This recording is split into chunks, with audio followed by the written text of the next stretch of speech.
बोले विघ्नहर्ता श्री गणेश जी महाराज की जय। बहुला चौथ महारानी की जय। नमस्कार, देवभूमि चैनल में आपका स्वागत है।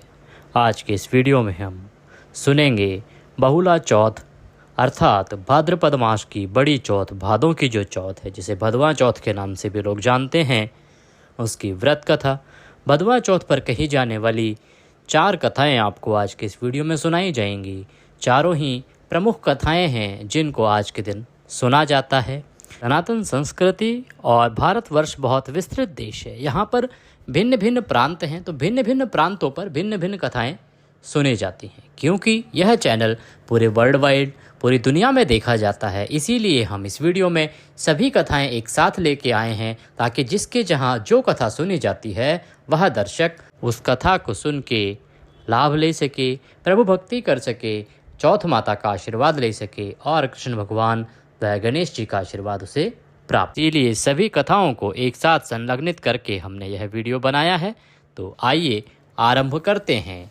उससे पहले एक निवेदन आपसे है कि वीडियो को लाइक अवश्य करें। कमेंट बॉक्स में जय श्री कृष्णा, ओम गंगणपतये नमः या जय चौथ माता लिखना ना भूलें, क्योंकि आपका एक लाइक, आपका एक कमेंट हमारे प्रोत्साहन के लिए बहुत महत्वपूर्ण है। हमारी पूरी टीम प्रयास करती है कि समय से और सही जानकारी आप तक पहुंच सके।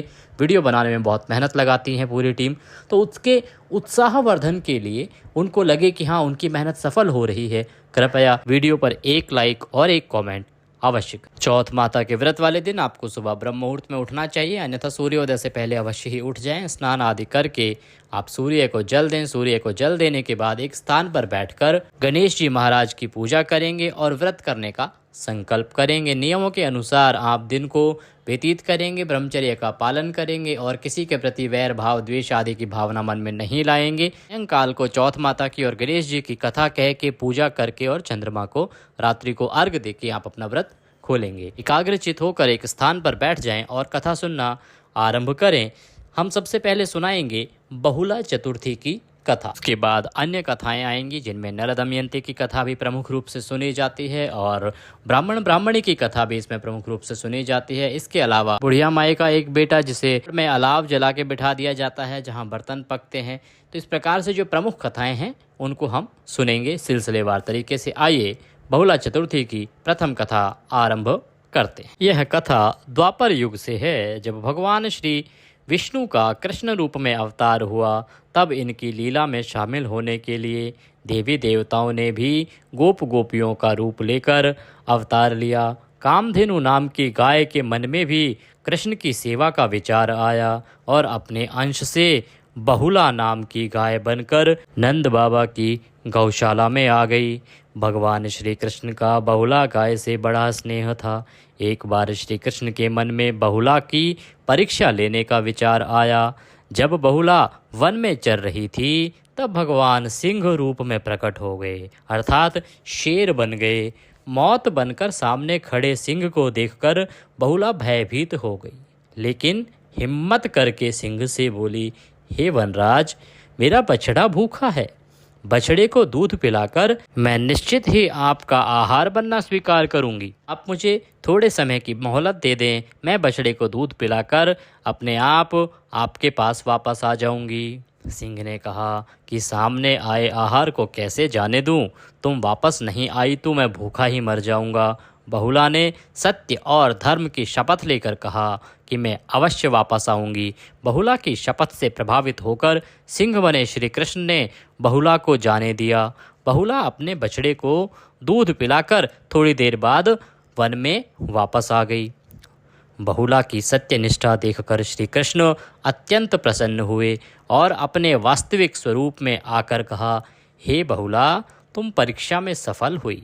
अब से भाद्रपद चतुर्थी के दिन गौ माता के रूप में तुम्हारी पूजा होगी और तुम्हारी पूजा करने वाले को धन और संतान का सुख मिलेगा। बोलिए बहुला गाय माता की जय। बोलिए श्री कृष्ण भगवान की जय। इसी के साथ ये कथा यहाँ पर समाप्त होती है। ये अब अगली कथा आरंभ करते हैं। उससे पहले निवेदन यह है कि अगर चैनल पर नए हैं तो चैनल को सब्सक्राइब कर लें और बेल आइकन को दबाना ना भूलें, क्योंकि ये ज्योतिष संस्थान का चैनल है। इस पर जो जानकारी दी जाती है वो ज्योतिष शास्त्र और पंचांग पर आधारित होती है।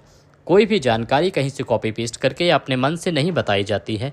सब बातें वही बताई जाती हैं जो पंचांग में या ज्योतिष में और धर्मशास्त्र में लिखा होता है। इसके अलावा अगर आप कहीं भी कथा करवाना चाहते हैं, पूजा करवाना चाहते हैं, पाठ करवाना चाहते हैं, कुंडली बनवाना चाहते हैं, हाथ दिखाना चाहते हैं या किसी भी प्रकार का पूजा पाठ का कार्य है, जाप आदि, तो हमारे यहाँ पर संस्कृत के विद्वान प्रगाढ़ पंडित हम आपको उपलब्ध करवाते हैं। तो आप दिए गए नंबर पर संपर्क करके और इस सेवा का लाभ ले सकते हैं। आइए कथा आरंभ करते हैं। एक बार पार्वती जी ने श्री गणेश जी से पूछा कि हे पुत्र, भादों की जो चतुर्थी है उसको संकटनाशक चतुर्थी कहा गया है। मैं जानना चाहती हूँ कि इस दिन का जो व्रत है वो किस प्रकार से किया जाता है। मुझे समझाओ और मुझे बताओ कि यह व्रत कैसे करना चाहिए। गणेश जी ने कहा, हे माता, भादो कृष्णा चतुर्थी सब संकटों की नाशक है, विविध फलदायक एवं संपूर्ण सिद्धियों को देने वाली है। अब मैं इसकी विधि कहता हूँ कि किस प्रकार से इसका व्रत करना चाहिए। व्रती को सुबह सूर्योदय से पहले उठना चाहिए। उठने के बाद स्नान आदि करके गणेश की पूजा करनी चाहिए। दिन भर नियमों का पालन करते हुए, ब्रह्मचर्य का पालन करते हुए, सात्विकता का पालन करते हुए सायंकाल को गणेश व चौथ माता की पूजा करनी चाहिए और रात्रि को चंद्रोदय के बाद, जल देने के बाद, चंद्रमा की पूजा के बाद ही कुछ खाना चाहिए। हे माता, इस व्रत में आहार संबंधित कुछ विशेषताएं भी हैं, उन्हें भी बतलाता हूँ। श्री कृष्ण कहते हैं, हे युधिष्ठिर, पुत्र की ऐसी बात सुनकर पार्वती जी ने उनसे पूछा कि आहार एवं पूजन में क्या विशेषता है, उसे कहो। गणेश जी ने कहा कि गुरु द्वारा वर्णित प्रणाली से इस दिन पूजन करें, अर्थात जो गुरु ने वर्णित की हो। चतुर्थी के दिन प्रातः नित्य क्रम से निवृत्त हो, स्नान आदि करके व्रत करने का संकल्प करें। तत्पश्चात रात्रि में पूजन तथा कथा श्रवण करें और चंद्रमा को अर्घ्य देकर व्रत पूर्ण करें। इस विधि से जो कोई व्रत करेगा उसे गणेश के आशीर्वाद से सभी सुख प्राप्त होंगे और उसके सभी कष्टों को गणेश जी महाराज और संकष्टी चतुर्थी माता हर लेंगी। बोलिए गणेश जी महाराज की जय, बोलिए चौथ माता की जय। इसके बाद अब हम नल दमयंती की कथा सुनेंगे। पूर्व काल में राजाओं में श्रेष्ठ राजा नल थे। उनकी रूपवती रानी का नाम दमयंती था। राजा नल को एक बार श्राप लगा और श्रापवश राजा नल को अपना सभी राज्य आदि खोना पड़ा और रानी के वियोग में कष्ट सहना पड़ा। तब दमयंती ने इस व्रत के प्रभाव से अपने पति को प्राप्त किया। राजा नल के ऊपर विपत्तियों का पहाड़ टूट पड़ा था। डाकुओं ने उनके महल पर धावा बोल दिया और महल से धन, गजशाला से हाथी और घुड़शाला से घोड़े हरण कर लिए तथा महल को अग्नि के हवाले कर दिया। राजा नल भी जुआ खेलकर सब कुछ हार गए। नल असहाय होकर रानी के साथ वन को चले गए। श्रापवश स्त्री से वियोग हो गया। कहीं राजा और कहीं रानी दुखी होकर देशाटन करने लगे। एक समय वन में दमयंती को महर्षि शरभंग के दर्शन हुए। दमयंती ने मुनि को हाथ जोड़ नमस्कार किया और प्रार्थना की कि हे प्रभु, मैं अपने पति से किस प्रकार मिलूंगी। शरभंग मुनि बोले, दमयंती, भादों की चौथ को एकदंत गजानन की पूजा करनी चाहिए। तुम भक्ति और श्रद्धा पूर्वक गणेश चौथ का व्रत करो, तुम्हारे स्वामी तुम्हें अवश्य मिल जाएंगे। शरभंग मुनि के कहने पर दमयंती ने भादों की गणेश चौथ का व्रत किया, पूजन किया और इस चौथ माता के प्रभाव से, गणेश जी के आशीर्वाद से, इस व्रत के प्रभाव से दमयंती और राजा नल का पुनः मिलन हुआ और उन्हें राजपाट फिर से प्राप्त हुआ और सभी सुख मिले। सभी विघ्नों का नाश करने वाला और सुख संपत्ति देने वाला यह सर्वोत्तम व्रत है। बोलो चौथ माता की जय, बोलिए गणेश जी महाराज की जय, बोलिए एकदंत विनायक महाराज की जय। अगली कथा आरंभ करें उससे पहले आपसे निवेदन है कि कृपया वीडियो को लाइक करें, कमेंट बॉक्स में ओम गणेशाय नमः जय चौथ माता लिखना ना भूलें। आपका एक लाइक, आपका एक कमेंट हमारे लिए बहुत महत्वपूर्ण है, क्योंकि हमारी पूरी टीम आप तक सही समय पर वीडियो पहुंचाने के लिए सदा प्रयास करती है। और जब आप एक लाइक और एक कमेंट करते हैं तो हम प्रोत्साहित होते हैं कुछ और अच्छा करने के लिए। तो अपना प्रोत्साहन देने के लिए कृपया एक बार वीडियो को लाइक अवश्य करें। कमेंट बॉक्स में जय श्री गणेश लिखना ना भूलें। आइए आगे बढ़ते हैं और सुनते हैं तीसरी कथा, जो कि भादों की चौथ पर आपको करनी और सुननी चाहिए। एक साहूकार था, उसके बेटा और बहू थे। बेटा व साहूकार दोनों ही कुछ भी नहीं कमाते थे। बड़े बूढ़ों का धन था, उससे काम चलाते थे। जब भी बहू बाहर कचरा डालने जाती तो पड़ोसन उससे पूछती, बहू आज क्या खाना खाकर आई है? तब वह कहती कि ठंडी बासी खाकर आई हूँ। एक दिन यह बात साहूकार के बेटे ने सुन ली। उसने अपनी माँ को सारी बात बताई और पूछा कि माँ, तू तो बहू को रोज गर्मा गर्म खाना परोसती है, तब भी यह पड़ोसन से कहती है कि वह ठंडी बासी रोटी खाकर आई है। तब उसकी माता बोली, बेटा मैं तो चारों थालियों में बराबर गर्म खाना खिलाने को देती हूँ। यदि तुझे मुझ पर विश्वास ना हो तो अपनी आँखों से देख लेना। तब दूसरे दिन बेटे ने तबीयत खराब का बहाना बनाया और चादर ओढ़कर घर पर ही लेट गया। उसने देखा बहू ने गरम खीर और खांड खाई। बहू नीचे उतरी तो बेटे ने उसका पीछा किया। पड़ोसन के पूछने पर बहू ने पड़ोसन से वही बात कही कि वो तो ठंडी बासी खा के आई है। इसके बाद उसके पति ने उसे रोका और उसने कहा कि अभी अभी तो तू गर्मा गर्म खाना खाकर आई है और तूने पड़ोसन से झूठ क्यों कहा कि मैं ठंडी बासी रोटी खाकर आई हूँ? तब उसकी विद्वान पत्नी ने कहा कि यह ना आपकी कमाई हुई रोटी है, ना आपके पिताजी की। यदि इसी तरह से बैठे बैठे धन को खर्च किया जाए तो कुएं के पानी की तरह एक दिन पूरा समाप्त हो जाता है। तब उसका पति विदेश कमाने के लिए गया। पीछे से उसकी पत्नी 12 महीने का चौथ का व्रत करती रही। इस प्रकार उसको परदेश में रहते हुए 12 वर्ष व्यतीत हो गए। चौथ माता व विनायक जी ने सोचा कि अब इसके पति को घर पे बुलाना चाहिए, नहीं तो इस कलयुग में हमें कौन मानेगा, कौन पूजेगा। चौथ माता लड़के के सपने में जाकर बोली कि तू घर पर चला जा, तेरी पत्नी तुझे बहुत याद करती है। तब वह बोला कि मैं कैसे चला जाऊं, मेरे यहाँ बहुत बड़ा कारोबार फैला हुआ है। तब चौथ माता बोली कि सुबह एक दीपक जलाकर चौथ माता का नाम लेकर बैठ जाना, देने वाले रुपए दे जाएंगे और लेने वाले ले जाएंगे। उसने सुबह उठकर वैसा ही किया और उसका सारा कारोबार एक ही दिन में सिमट गया। जब वह घर जाने के लिए रवाना हुआ तो रास्ते में उसे एक सांप आग के पास जाता हुआ मिला। लड़के ने सोचा सांप जल जाएगा, तो उसने सांप को भगाने के लिए सिसकारी भरी, लेकिन तभी नागराज बोले कि हे पापी दुष्ट, मैं तो सांप योनि से मुक्त हो रहा था, लेकिन तूने मुझे सिसकाकर भगा दिया, इसीलिए मैं अब तुझको डसूंगा। तब वह लड़का बोला, हे नागराज, तुम मुझे अवश्य खा लेना, मैं आपको वचन देता हूँ, मैं 12 वर्ष बाद अपने घर मिलने जा रहा हूँ। मैं एक बार घर जाकर अपनी पत्नी से घर वालों से मिल लूँ, फिर आप कल रात आ जाना और मुझे डस लेना। जब पति घर आया तो वह बहुत उदास था। पत्नी के कारण पूछने पर उसने बताया, पत्नी चतुर थी। उसने एक सीढ़ी पर दूध का कटोरा रख दिया, दूसरी पर बालू मिट्टी रख दी, तीसरी पर फूल माला बिखेर दिए, चौथी पर इत्र छिड़क दिया, 5वीं पर मिठाई रख दी। इस तरह उसने 7 सीढ़ियों पर कुछ न कुछ खाने को या किसी न किसी प्रकार से उसका इंतज़ाम करते हुए रख दिया और दरवाज़ा खुला छोड़कर पलंग पर अपनी चोटी लटकाकर सो गई। सांप आया, सबसे पहले उसने दूध पिया तो बोला, साहूकार के बेटे ने मुझे खाने को तो बहुत दिया है, पर वचन बंधा हुआ हूँ, इसीलिए अवश्य ही डसूंगा। 7 सीढ़ियों पर उसने ऐसा ही कहा। जैसे ही सांप ऊपर पहुंचा और वह डसने लगा, चौथ माता और विनायक जी ढाल व तलवार बन गए और उस सांप के 4 टुकड़े कर दिए। पूंछ का एक टुकड़ा लड़के की जूती में जाकर गिरा। सांप ने सोचा, जब यह जूता पहनेगा तब इसको डस लूँगा। तभी वहाँ बहुत सारी चींटियाँ आ गई। उन्होंने कहा, यह स्त्री हमें रोज शक्कर व आटा खिलाती थी, इसीलिए इसके पति की रक्षा करनी चाहिए। चींटियों ने उस पर हमला कर दिया और उसकी पूंछ को पोली कर दिया, सारी पूंछ को खा गई। जैसे ही सुबह हुई वहाँ खून ही खून हो गया था। माँ ने सोचा, मेरे बेटे बहू को किसी ने मार दिया है, इसीलिए वह चिल्लाने लगी। तभी बेटा बोला कि माँ खुशियाँ मनाओ, आज हमारा बैरी दुश्मन मारा गया है, और पूछने लगा कि मेरे पीछे से मेरी दीर्घायु के लिए कोई उपाय किया था क्या?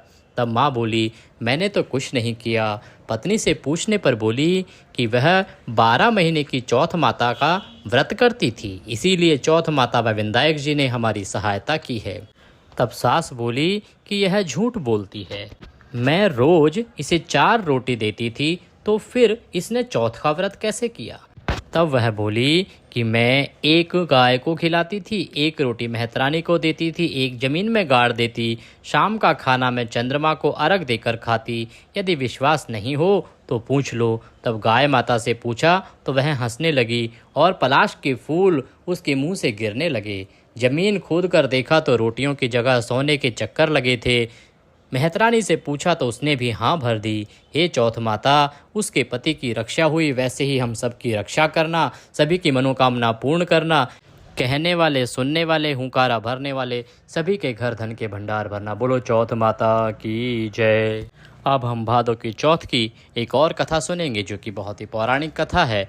एक बुढ़िया माई थी, उसके एक बेटा था। बुढ़िया माई चौथ माता का व्रत किया करती थी और चौथ के दिन वह पुए बनाती थी, खीर बनाती थी और एक ब्राह्मण को भी जिमाती थी। परंतु ये सब बात उसके बेटे को पता नहीं थी। एक दिन बेटे ने देखा कि पड़ोसन पुए बना रही है, खीर बना रही है। जब पड़ोसन ने उसे पुए खिलाए तो उसने बोला ये तो बहुत ही स्वादिष्ट हैं। तो पड़ोसन ने बोला तेरी माँ तो सभी चौथ पर ऐसा करती है, क्या तू नहीं खाता है या तुझे नहीं खिलाती है? तो उसने अपनी माँ से आके पूछा। माँ ने कहा हाँ, मैं चौथ माता का व्रत करती हूँ और सभी चौथ पर पंडित जिमाती हूँ और उसे भोजन कराती हूँ। वह बोला माँ, मेरे पास तो इतनी कमाई भी नहीं है और तू रोज़ पुए बना बना के खाती है और खिलाती है। तो माँ बोली बेटा, मैं चौथ माता को नहीं छोड़ सकती, गणेश जी को नहीं छोड़ सकती, मैं यह व्रत और पूजन अवश्य करूँगी। तब बेटे ने कहा अच्छा ठीक है, मैं परदेश कमाने जाता हूँ। तो माँ ने उसे व्रत किए हुए आखा दे दिए। आखा दे के बोली कि जब भी तू मुसीबत में हो, ये आखा चौथ माता और गणेश जी का नाम लेके डाल देना, तेरी मुसीबत टल जाएगी। बेटा चलते चलते एक नदी किनारे पहुँचा। वहाँ देखा कि नदी बहुत उफान पर है, पार कैसे करेगा? तो उसने 2 आखे लिए और नदी में डाल दिए। तभी नदी शांत हो गई और वह उस नदी को आराम से पार कर गया। उसके बाद चलते चलते रात हो गई। रात में उसने देखा कि जंगल बहुत घना है, चारों तरफ जानवर ही जानवर हैं। तो उसने अपनी रक्षा करने के लिए गणेश जी और चौथ माता का नाम लेते हुए एक आखा वहाँ पे डाल दिया। उससे वन में शांति हो गई और वह आराम से रात व्यतीत करते हुए एक शहर में पहुँचा। वहाँ शहर में जाकर उसने एक बुढ़िया का घर देखा। उसने देखा कि वह बुढ़िया माई रो रही है। उसने कहा बुढ़िया माई, तू क्यों रो रही है? तो बुढ़िया बोली बेटा, इस शहर के राजा का यहाँ एक नियम है कि जब भाड़ जलता है जिसमें मटके बर्तन आदि पकते हैं, तो प्रत्येक भाड़ में कोई ना कोई एक बच्चा बैठाया जाता है। कल उस भाड़ में मेरे बेटे के बैठने का दिन है, मेरा एक ही बेटा है, तो मैं इसीलिए सोच सोच के रो रही हूँ। तो वह बोला माता, तू परेशान क्यों होती है? ऐसा करना, तू मुझे खीर पुए खिला देना, मैं तेरे बेटे की जगह उस भाड़ में बैठ जाऊंगा। बुढ़िया माई ने कहा ठीक है। बुढ़िया माई ने उसे खीर पुए खिला दिए। फिर वो रात को सोचने लगी कि अपने बेटे की जगह दूसरे के बेटे की बलि देना तो बिल्कुल भी अच्छी बात नहीं है। उसने उसको समझाया कि नहीं बेटा, तू ऐसा मत कर। उसने कहा बुढ़िया माई, तू परेशान मत हो, मुझे कुछ नहीं होगा। वह अगले दिन उस भाड़ में बैठने के लिए चला गया। राजा के दूतों ने उसे भाड़ में बिठा दिया और चिन दिया चारों तरफ से और अलाव जला दिया। वह अंदर बैठ गया और बैठते ही उसने वहाँ पर चारों तरफ आखा डाल दिए। चौथ माता के आशीर्वाद से जो भाड़ 10-15 दिन में पकता था, वह 7 दिन में ही पक गया।